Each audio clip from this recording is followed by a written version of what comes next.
What would you say would be the most quad dominant exercise to maximize quad hypertrophy without overstimulating the same squat pattern that you've been doing all week? Would you say maybe it's the goblet squat, the Zercher squat, or the front squat? Or what if I told you it's none of these?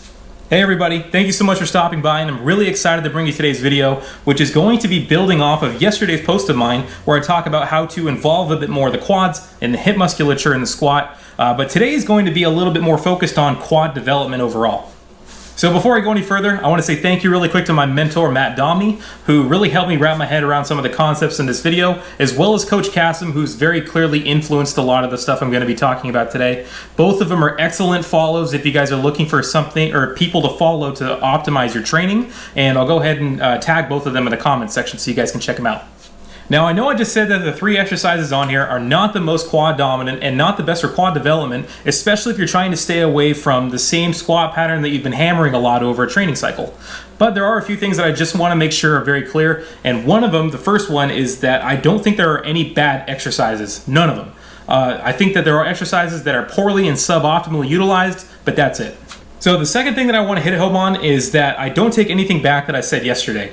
Knees going forward involves the quads a little bit more, and I think that's great for a few reasons. One, because a lot of the times when you see people squatting in general, not just power lifters, they try to reach their hips back too much, and this does a number of things. A lot of the times people will tilt their hips anteriorly a little bit too much and assume too much of an extension posture, and what this tends to do is it shifts the weight forward onto their toes a little bit more and pre-dorsiflexes their ankles, which could lead to a lot of depth issues. And there's also still this culture of people that haven't really caught up with the times that tend to say that knees going forward is bad and that you need to reach the hips back and that squatting's all in the hips. And then they're leaving a lot of output on the table, in my opinion, for not involving the quads enough. And then the third one and last one that I want to talk about is that I don't even think any of these ones are bad for quad development in the right context. Like for instance, the goblet squat could be a good and useful teaching tool for somebody who doesn't know how to push their knees forward to break at the knees first when they're doing their squat, which counteracts that whole hips backward thing that we were talking about before,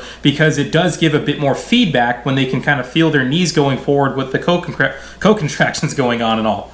I also think that sometimes there's just an equipment issue where people just have a lack of equipment that they can use to really isolate the quads that aren't going to tax other structures like the spine, the glutes, the hamstrings, all that other stuff. And really focus on them. So like in my case, I work out in my garage, so a lot of the times I actually will still be using like the Zercher squat quite a bit. And it's a great alternative if there's nothing else that you can use that would provide the same amount of output and that would target the quads as much as some of the stuff I'm going to be talking about right now.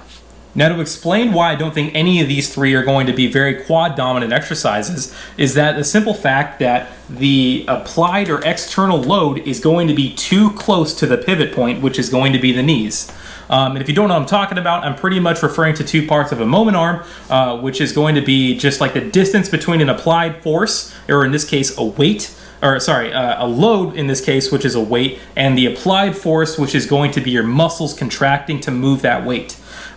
If you're further away from the load, it's going to be harder. And if you're closer to a load, then it's going to be easier. So if we're looking at this from the perspective of like a goblet squat, a Zercher squat, or even a front squat, the point that's furthest away from the external load is going to be the hips, not the quads, which is just pretty much right over in all cases. And I know I kind of gave the benefit of the doubt with the front squat because this guy's got a super long torso and really short femurs. But a lot of the times for most people, the front squat is still going to be a very close distance between the external load and the applied force.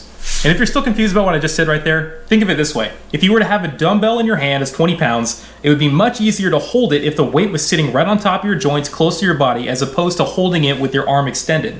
Because the external load in this case is the dumbbell is much further away from the applied force, which is going to be at your shoulder. And that's essentially what I'm talking about here.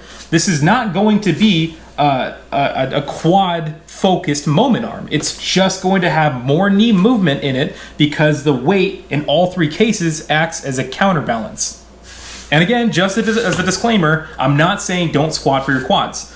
Squats are going to grow the quads like crazy because you're still going to be flexing and extending both the hips and the knees during the movement, and you're going to have a lot of weight on the bar because you're just recruiting a lot more muscle. So the output's going to be great. It's going to grow your quads. I'm just saying it's going to be very hard to make it more quad dominant because of the nature of where the applied force is and where the external load is. There are ways to get around it, like if you have like a high bar position, a high heel raised like plat style squat. But in cases like myself where I have a long torso and long femurs, even that's still going to be very tough because I'm just going to have a higher degree of torso lean, which again is just going to bring that applied force and the load closer together, and it's still going to be pretty hip dominant. And from a programming perspective, if you're looking for self-limiting variations that are going to be easier to manage fatigue over a training cycle, I still think that just managing over a volume and intensity, sets and reps, is going to be really helpful, along with variations like tempo squats, pause squats, safety bar squats, especially safety bar squats, because stuff like the Zercher squat, the front squat, are going to have a lot of variables that limit them further and don't allow as much output. Like in the case of a Zercher squat, not only you're going to have like your biceps and your elbows that are going to be holding weight in front of you, they're going to limit you, but also your torso, and then also the torso again for the front squat. So I think it's just, if you're looking for self-limiting variations, there's other ways that you can go that are going to be a bit more efficient.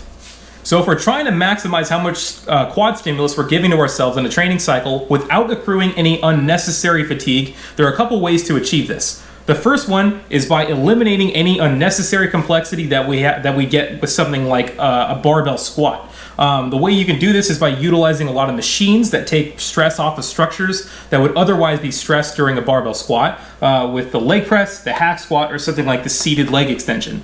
The second way is by focusing more on where the load is placed. And what I mean by that is, if you're squatting low bar or high bar throughout a training cycle, you're going to be getting a lot of like the mid to lengthened position of the quad fibers, and that's where you're really going to be getting a beating. So why not try and put a focus on the shorter position of the quads? So in other words, when the quads are shortened most, that's when the load is highest. So if we're in a leg press and we have bands going in the direction of the sleeves on the leg press up here, then the lengthened position when the knee is flexed is going to be where the load is the lightest, as opposed to when the knee is extended and we have a really shortened quad fiber, that's when the load's going to be highest.